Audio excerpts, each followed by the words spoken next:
Hello viewers, welcome back to my channel. পবিত্র রমজান মাস উপলক্ষে আজকে আমি আপনাদের তৈরি করে দেখাবো বাসায় কিভাবে ভেজাল মুক্ত রুহ আফজা তৈরি করা যায়। তো চলুন দেখে নেই এর পুরো প্রসেসটা।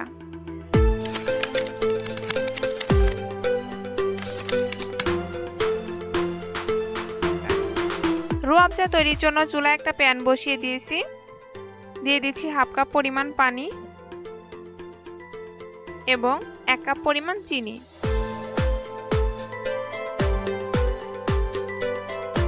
একটু নেড়ে দিচ্ছি।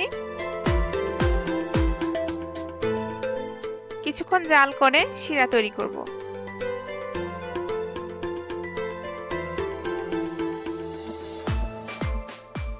পানিটা ফুটতে শুরু করেছে, আবারও নেড়ে দিচ্ছি।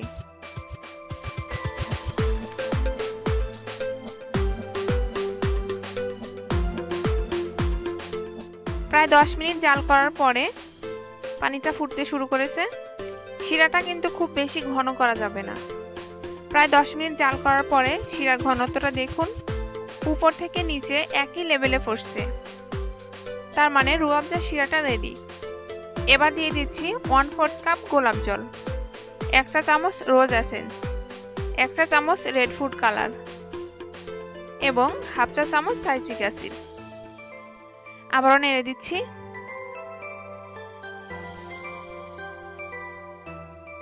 গোলাপ জল এবং রোজ এসেন্সটা দেওয়ার পরে খুব বেশি সময় জাল করা যাবে না, এতে ফ্লেভারটা নষ্ট হয়ে যাবে। আরো 2-3 মিনিট জাল করে নিচ্ছি।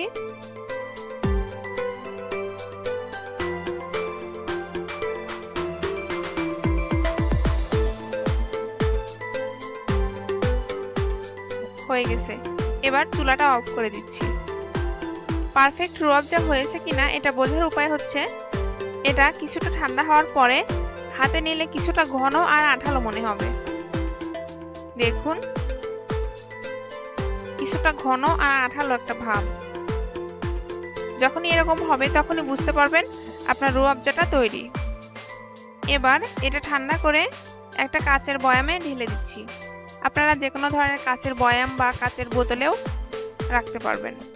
পুরো রমজান মাস জুড়েই এটা ইউজ করা যাবে।